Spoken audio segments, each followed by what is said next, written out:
I'm Jon Mitchell, Mayor of New Bedford, and this is City Jobs.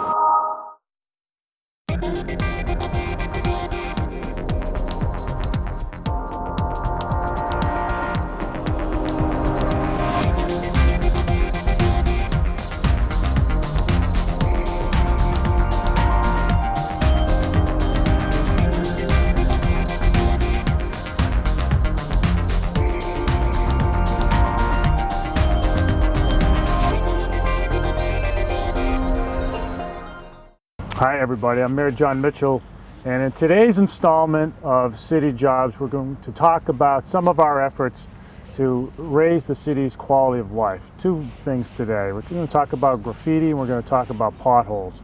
Now those may sound like mundane or boring subjects, but they're very important to the quality of life. Dealing with them is very important to the quality of life of the city. Now when it comes to graffiti, like a lot of other cities, we have a problem. We have many areas of our city where vandals have tagged both private and public property. And one might say, well, you know, what's the big deal? It's a little bit of paint. But, you know, I think we all know that in places where there's a lot of graffiti, other bad things follow. More crime, more trash, a lower sense of civic responsibility in those neighborhoods. So we're dealing with it head on. And with me today is our Commissioner of Public Infrastructure, Ron LaBelle. Come on over, Ron. We're going to talk a little bit, Ron, about what the city has been doing to change the way that we deal with graffiti, to do it more efficiently, but also to do it in a way that gets right at the root of the problem. So we're standing in front of a place in right off of Dean Street, right near the Tabor Mills and Sid Wainer's, where a wall has been tagged. And what we see here is something that's been, graffiti that's been covered up. Tell us a little bit about historically what the city has done to deal with graffiti and how things are now changing. No, you're absolutely right, man. You know, graffiti will degrade a neighborhood. And, the paint that you see behind you is the way the city used to handle graffiti, which, you know, it masks the graffiti, but it doesn't eliminate the scourge and the unsightliness of it. That's the way it's been done for years. We would just paint over it or try to scrub it away.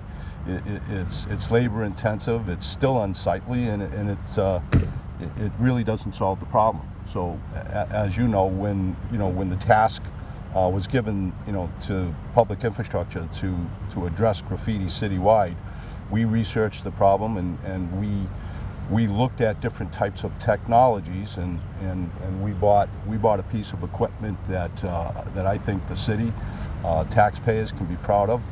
It was a unique investment. It's the best technology available, and now we can eliminate graffiti so that the surface that it was put on is clean. And it looks the way it originally did. Yeah, so you're not left with something like this, no, where absolutely not. You don't see the graffiti tag, but you see paint in a place where paint shouldn't be.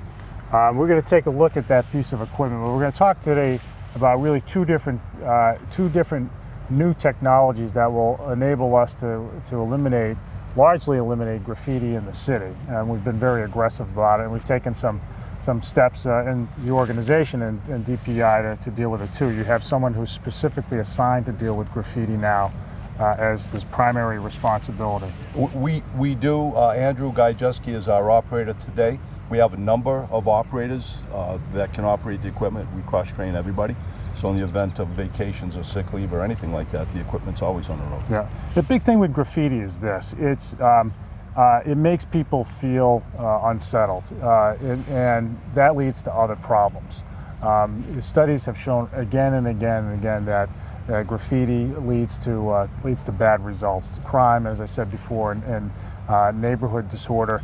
But nobody likes to see it. Nobody likes to see paint on their property or on public property. We have a beautiful city, and it's really important that we keep it that way and uphold really high standards of order and cleanliness, because that's the way people want to live, and that's where businesses want to invest. So we're treating graffiti very seriously, and that's not to say that there aren't artists out there who need places to express themselves. They're given those opportunities, but by and large, 99% of the graffiti you see out there is just pure vandalism, and we're dealing with it head on. So what we're going to do now is we're going to take a look at the machine that Ron was just talking about, which is in the back of the pickup truck. And if you've ever seen that movie Twister about the tornadoes, so it came out in the 90s, it kind of looks like that. Can you tell us how you came upon this idea and what the capabilities of this machine are? Well, we put a group together and researched a lot of different vendors who had equipment. They came in, they demoed it for us. We chose this particular unit. It's a one-man operation, which is a huge efficiency from the way things were done in the past. And why is that? Yeah. Well, when you painted in the past, it was 2 or 3 guys. You had to set up staging to get to it. There are a lot of things that had to take place to accomplish the task. This is great. It's one truck, it's one compressor, it's one piece of equipment, it's one man, and he does the entire job himself. So it's efficient, it's less money, it does a better job, it's much safer and much more aesthetically acceptable, to get the job done. Well, tell us a little bit about that. What impressed you about the machine? Well, in particular about its capabilities. The vendor was.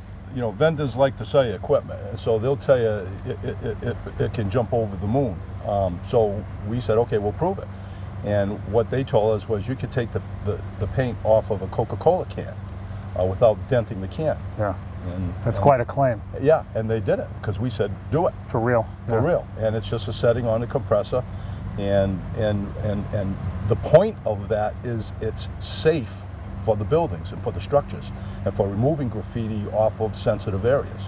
Well, and that was a key component for us purchasing this piece of equipment. So with the compressor, it almost looks like a sandblaster, but it's not. What's the material that's shot out of the hose? It's high pressure water, and it's a glass bead. And what's unique with this, in the past when we did it, we would use sand and black beauty, and it's a big cleanup mess at the end. With this, there's actually no cleanup at all. When we're gone, there's nothing but a wet spot on the ground. Everything else vaporizes. So they're tiny glass beads. Tiny glass beads, like a 20th of an inch. It's just nothing's left. It just vaporizes. All right. So you have a person assigned to do this, and that person is Drew Gajeski. Where's Drew? Andrew. Drew, yeah. Come on over. All right, Drew. So tell us a little bit about how it works. I mean, you get a work order in, and then what do you do? Yep, I get the truck ready by adding the material in and filling everything with water, and then once that's all set, we go to the location from the work order, and then it's just a matter of running the compressor, getting the settings dialed in, and then just going right down the hole. So we'll demonstrate it in a second. And I can learn this thing. Absolutely. Good. All right. Well, we'll take you up on that in a second. But one thing that's important for people to know is that you're doing it not only on public property, but also on private property too. You're clearing graffiti on wherever it shows up. Yeah, that's correct. And so have there been homeowners who've called up and asked for graffiti to be removed? Yep, we've had a few homeowners, business owners, all kinds of different locations. And what have they said? What's been their response? Everyone's pretty impressed by it, how it actually removes everything, and there's hardly any cleanup, like Ron said, and it just does a good job. All right, so we're going to demonstrate it right now so that everybody can see it. But one of the things we'll just say right up front before we get going is we encourage people to call DPI and to use the C-Click Fix program, which we'll demonstrate in a second, to let the city know about graffiti either on your building or in your neighborhood. We'll get it down, and you'll see it in a second. So let's take a look, and I'll be a good pupil. You teach me how to do it. I'll watch you closely, and we'll see how it works. Absolutely. All right, thank you. All right. All right, let's do it.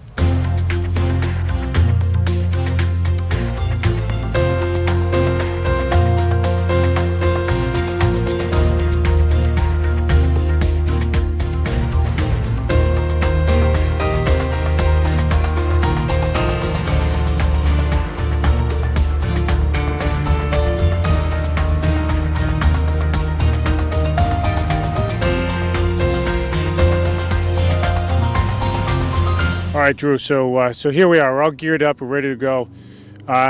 So we got the hose right here. tell us what we're going to see. How do you flip on the compressor? Then what happens? Yep, we're gonna fire up the compressor, and then we'll go over to the machine. I'll show you what setting to put it on. Yep. We let the pressure build up to around 120 psi. Once it's there, we flip over to blast mode. Yep. And then we'll come over here to the wall and actually use the hose and start taking the graffiti off. All right, with the hose, it's point and shoot. Once everything's up and running, just point the thing and fire away, right? Yep, pretty much. All right, so let's go ahead and get started. Why don't we All right. take care of the compressor, and then we'll start the machine.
All right, Drew. So obviously this thing isn't done yet, but I think people get the point.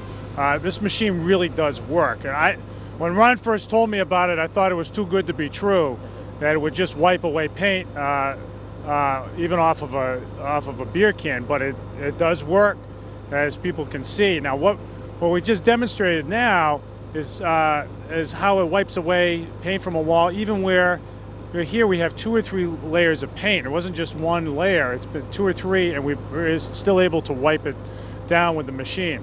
So what you're going to show us now, I guess, is the rinsing mechanism on the machine, so that people can see, what it looks like afterward. Obviously, there's still some more work to be done, but it's quite an impressive machine.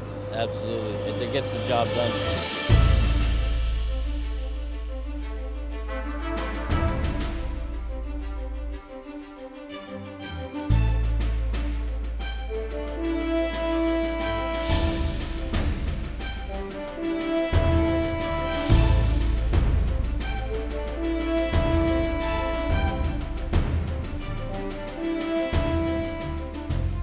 All right, so Ron, what we saw just now is pretty remarkable.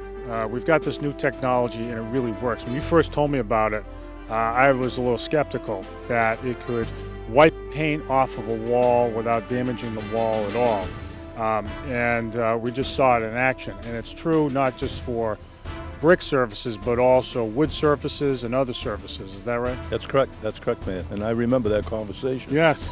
So I feel vindicated. Right, right. You proved me wrong, which is good. I love that when it happens. But so we're doing this around the city. What you just saw Drew do, he's doing it all over the city. He's doing a great job. I think people are starting to notice that graffiti is starting to disappear from the city. It's not all gone yet. We need the public's help. And one way we're getting the public's help is through another new technology called the See Click Fix app for smartphones. Now, I know not everybody has a smartphone, but more and more people do these days. And so here's an example of, we won't demonstrate it on TV, but there basically is an app that you can download onto your smartphone, and it's pretty simple. If you're driving around or if you're in your neighborhood and you see some graffiti, you click on the button, you take a picture. It has GPS technology built into it. It'll define the location right there and then, and you just beam it right to DPI, and it ends up on a work order automatically. It's magical. I drive around the city. I give my phone to my kids. They snap photos of graffiti. They beam it in. It's almost like a video game for them. It's easy, and it's getting the most important thing is it's getting the information DPI needs to do its job, so that Drew and others can go out and wipe off vandalism like that very quickly. Because the key is with graffiti, the key is getting it down as quickly as possible. The graffiti vandals want to see it up there as long as possible so they can sit there and admire it. If we get it down quickly by telling DPI about it, people will be discouraged from putting graffiti up in our city, and that's the aim here. We want to get it down, but we also want to discourage further graffiti. Now, not everybody has a smartphone. If you don't have a smartphone, you can still call DPI, and the number, Ron, is 979-1550, and give us a call. The key for us is knowing where it is, and we'll get our crews out there in short order, and we'll get it cleaned up. That's exactly right. So, Ron, we appreciate all the work that you're doing and your team is doing on this, and it really is making the city look better, and that's the goal here. We have a beautiful city, and we want to keep it that way. So, everybody, I would just encourage you, if you have a smartphone, sign up for See Click Fix. The app is working. It really does work. And if you don't have a smartphone, then just call that number that Ron just gave, and we'll get that graffiti down. In a moment, we're going to take a look at potholes, which is another big challenge that we're tackling every day in the city. So let's take a look.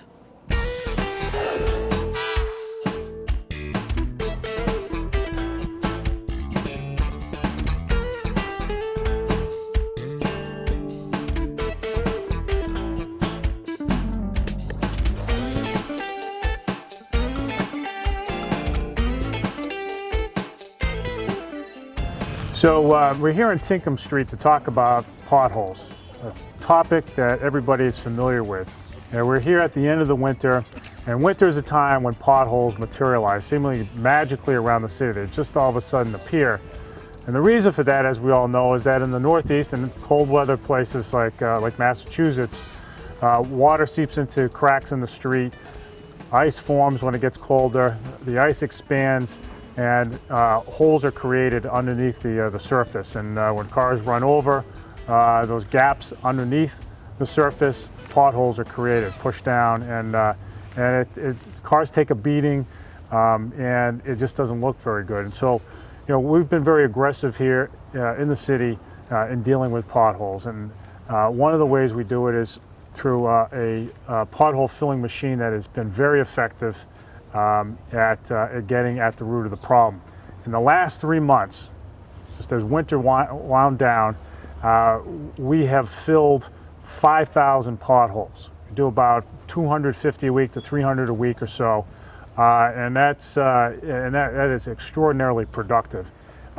If you drive around other cities, I won't name any, but trust me, if you drive around some other cities, you might notice that the streets here in New Bedford are in much better shape because we stay ahead of the problem. The guys at DPI are all over it. I'm with one of them right now who does a lot of work on this, and that's Felix Fernandez, who runs the pothole machine. He can describe what happens.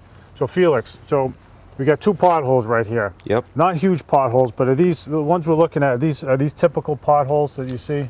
Right now in the city, that's what we're facing right now. We have patches. We got these potholes like this, but not major, because Yep. we keep it on. And Now, how do you? So you guys get work orders in the morning, and you also go around looking for potholes all day, right? that's correct. And also, when the office call, my boss called me and cancel us, and we trying to get them all done. Yep. So how many do you think you do a day? Well, an average day like this, sunny day, would probably be like maybe 300 to 400 potholes a day. If Yeah. it rains, we have to stop. That's tremendous. I mean, that is extraordinarily productive. And this is, when you fill a pothole, you make the street look better, you make the neighborhood look better.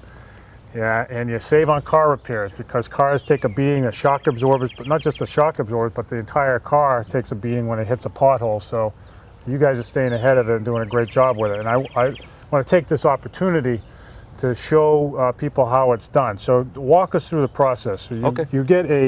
You come up on a pothole like this, and you got the machine right here, which we'll turn on in a second. How does it work? How do you go about filling a pothole? Well, we set up the machine here. We pick up the bed. We flush it. We put shut out the diesel. We put it in motion. Then we have to flush it to that container.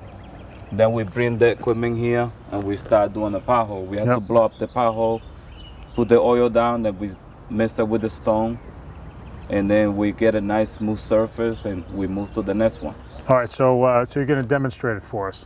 Sure. All right, so let's get to it so everybody can see it. And you're gonna let me try, right? Yes, sir.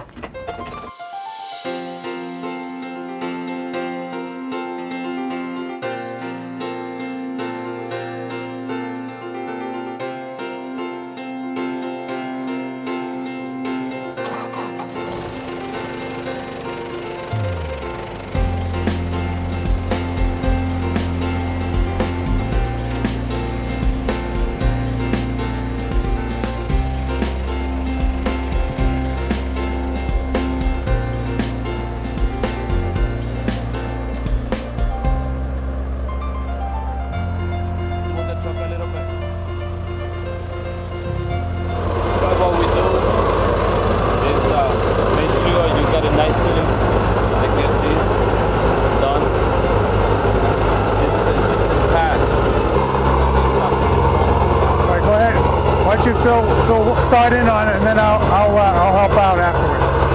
I'm gonna do a little one first. Got it. I'm gonna do the whole pack. Okay.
So which button do I press first? You want to make sure your RPMs are high a little bit. Then the 15 RPMs. Yep. And then this is your emotion. That's the emotion. The emotion over here. So do that first. Huh? Do this first. Yeah, do that first.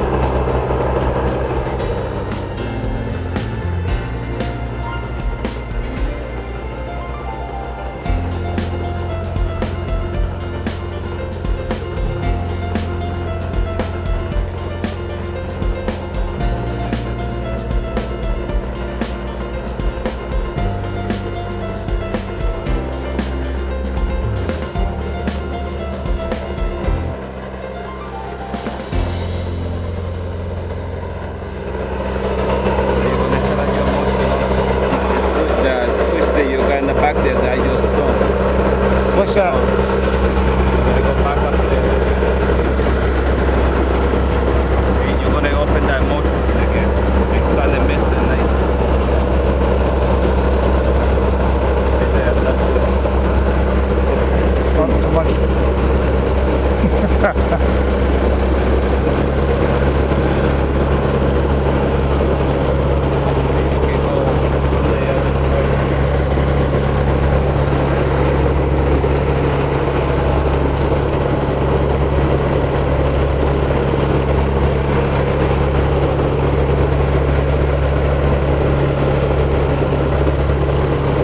When you're in the pothole right there, you can shut off the motor for just for a minute and drop it up with stone, go back up there,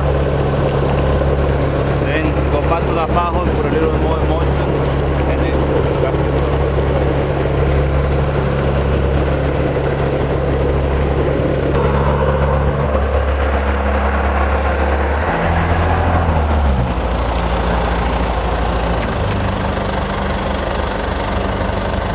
Nice.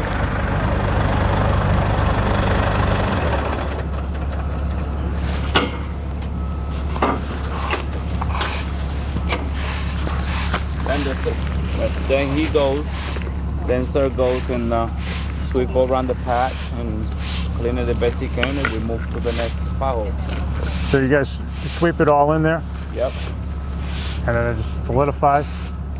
And do you, so after it solidifies, you come sweep that up again, or how does that work? No, this is, So it hardens up, it will hard up like 10, right now with the weather like this, it's 10, 15 minutes it'll be hard. it'll harden up in 10 to 15 minutes. Yes, sir. Yeah. And so do you comb it off so people don't drive over it, or Nope. you just wait? No, just sometimes if it's in a busy street, we wait, we put Yeah. the cones around it, and if it's not a busy street like that, we just leave. Looks good. So this will dry up and it'll look like new. Yes, sir. Very good. Nicely done, guys. Very nicely done. So let me say a couple things. Again, we talked about the C-Click Fix app on the smartphone. You can, if you have potholes on your street, again with that app, you can send it in to DPI. But then there's always the number we talked about before, as well as there's a website on the city website. You can also send in a request to fill a pothole. But again, DPI can do its job only if it knows about the potholes. And Felix is always out on the lookout for potholes, but he wants more, right, Felix? Yes, sir. So Bring 'em in. this is going to dry up in a few minutes. It's going to look like new. And again, we're very proud that DPI does an effective job at filling potholes and getting out ahead of it, so that we save money on car repairs, so that our city looks nicer, and then third, that we can make our streets last longer. When we get on potholes like this and save and deal with them while they're small, it means it means the street lasts longer, right? So that saves taxpayer money, and we're doing a great job with it in the city. It's not to say we've eradicated every pothole. That potholes happen, but we're staying ahead of it. And guys like Felix are doing a great job with it. So Felix, I appreciate all the work you're doing. Thank you, Mr. Mayor. And you guys are doing great. All right, thanks everybody.